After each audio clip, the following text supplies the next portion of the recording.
Friends, आप सब स्वस्थ रहें और पूरी तरीके से मस्त रहें। इसी मस्त रहने के सिलसिले में आज मैं संवाद करना चाहता हूं उन लोगों के साथ जो अपने संपूर्ण योगदान का 65% 75% दे चुके हैं। उन्होंने कोई उद्यम स्टार्ट किया हो, कोई इंटरप्राइज किया हो, या विद्यार्थी हो, पढ़ना स्टार्ट किया हो, या किसी भी फील्ड में उद्यमी हो, उन्होंने उद्यम स्टार्ट किया हो। जब वो अपना 60% 75% दे चुके होते हैं और उसके बाद उनको लगता है कि right now this is the time to failure, और अब मैं असफल होने वाला हूँ अपने इस प्रयास में, या अगल बगल के लोग जब उन्हें यह आभास दिलाते हैं कि you are the person who are going to fail, जो काम आपने शुरू किया था उसमें आप पूरी तरह से शून्य होने जा रहे हैं, तो व्यक्ति सोचता है कि इस काम को छोड़ दिया जाए और दूसरा काम कर लिया जाए। लेकिन ये बात याद रखिए कि आपने अपना 75% 60% योगदान कर दिया है और अब आप इस फील्ड से छोड़ के जा रहे हैं दूसरे फील्ड में, तो निसंदेह आपको एक बार पुनर्विचार करना चाहिए। जैसे विद्यार्थी हैं पढ़ने वाले, उन्होंने कंपटीशन की तैयारी की और जब वो खूब तैयार हुए, एक बार असफल हुए, प्रीलिम्स नहीं निकला, या किसी भी एग्ज़ाम में असफल हुए, मेंस में असफल हुए, इंटरव्यू में असफल हुए, ऐसा 2-3 बार हुआ, तो उनको लगता है कि अब वो सफल नहीं हो सकते।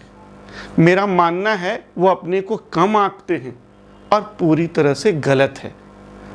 जब आप 1 बार 2 बार 3 बार एग्ज़ाम दे चुके हो तो आप देखो आपकी तैयारी बढ़ रही है, रेशियो ऑफ नॉलेज आपका बढ़ रहा है, और जब आप सफलता के करीब हो तभी आप उस फील्ड को छोड़ देते हो।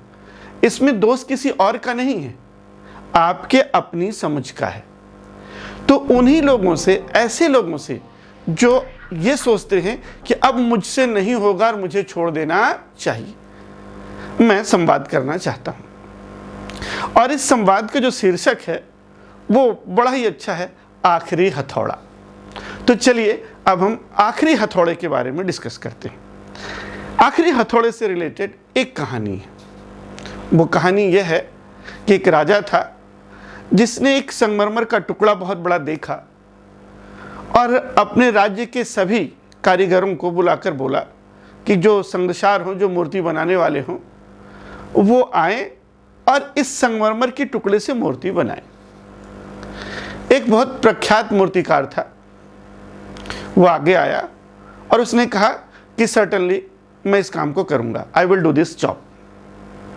वो इस काम को करने लगा। उसने पहला हथौड़ा मारा, जो कि संगमरमर का टुकड़ा बहुत बड़ा था, दूसरा हथौड़ा, तीसरा, इस तरीके से उसने सैकड़ों हथौड़े मारे और लथपथ हो गया और चट्टान वैसी की वैसी बनी रही।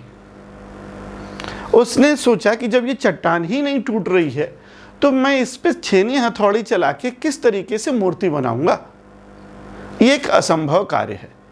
उस काम को उसने वहीं छोड़ा और चला गया। राजा को लगा कि कोई इस काम को नहीं कर पाएगा। वहीं एक छोटा गांव का साधारण मूर्तिकार बैठा हुआ था। उसने कहा कि राजा, आप अगर हमें अवसर दें तो मैं इस काम को कर डालूंगा। राजा ने कहा, कर डालिए। उसने हथौड़ा उठाया और एक ही वार किया और वो चट्टान टूट गई और मूर्ति बनाने लायक हो गई। राजा ने कहा, ये तुमने कैसे कर दिया? उसने कहा, इसमें मेरा प्रयास नहीं है, पिछले वाले मूर्तिकार ने इस पर इतनी चोट की थी कि इसमें क्रैकिंग आ गई थी, इसमें दरारें आ गई थी, उसको दिखी नहीं और वो काम छोड़ के चला गया। 99% काम उसने किया और 1% जब आखिरी हथौड़ा मारना था तब उसने सरेंडर कर दिया। वही आप हो सकते हैं कि जब परीक्षा में सफलता मिलने को हो तभी आप सरेंडर कर दें, फील्ड छोड़ दें, अपने को कम आंकने लगें। जब आप किसी व्यवसाय में सफल होने को हों तभी आप फील्ड छोड़ दें। इसलिए फ्रेंड्स, आप उनमें से मत बनिए जो 99 बार प्रहार करते हैं और एक प्रहार की वजह से असफल होकर फील्ड को छोड़ देते हैं और दूसरा कोई उसका फायदा उठा लेता है। आप फील्ड छोड़ते हैं, दूसरा अवसर की तलाश में रहता है और वो फायदा ले लेता है। इसीलिए कभी भी आप अपना विश्लेषण करें तो ये जरूर देखें कि कहीं ये आपका आखिरी हथौड़ा रह तो नहीं गया। उस आखिरी हथौड़े से वार जरूर करिए, निसंदेह वो चट्टान टूटेगी और उससे एक मूर्ति निकल के आएगी। वो मूर्ति आपके ड्रीम है, आपका सपना है। इट्स योर ड्रीम, आपका सपना है वो।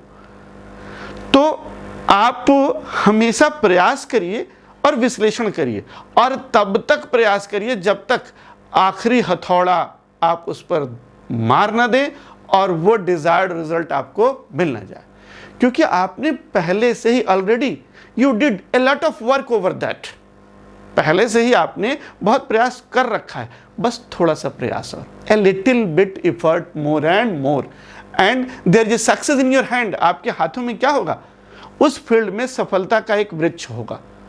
और फिर आप देखेंगे कि अरे मैंने अपना आखिरी प्रयास किया और मैं सफल हो गया। तो बहुत सारे ऐसे उदाहरण हैं इतिहास में जहां आखिरी प्रयास में लोग सफल हुए। तो आप भी अपना आखिरी प्रयास जरूर करिए। उन लोगों में से कभी मत बनिएगा कि 99% प्रयास करने के बाद फील्ड छोड़ दें और दूसरा अवसर की तलाश में हो और वो आपके अवसर को अपने पक्ष में लेके चला जाए। इसी के साथ फिर आऊँगा आपके साथ एक नई बात लेकर, एक नए अवसर की तलाश में। तब तक आप स्वस्थ रहें और मस्त रहें।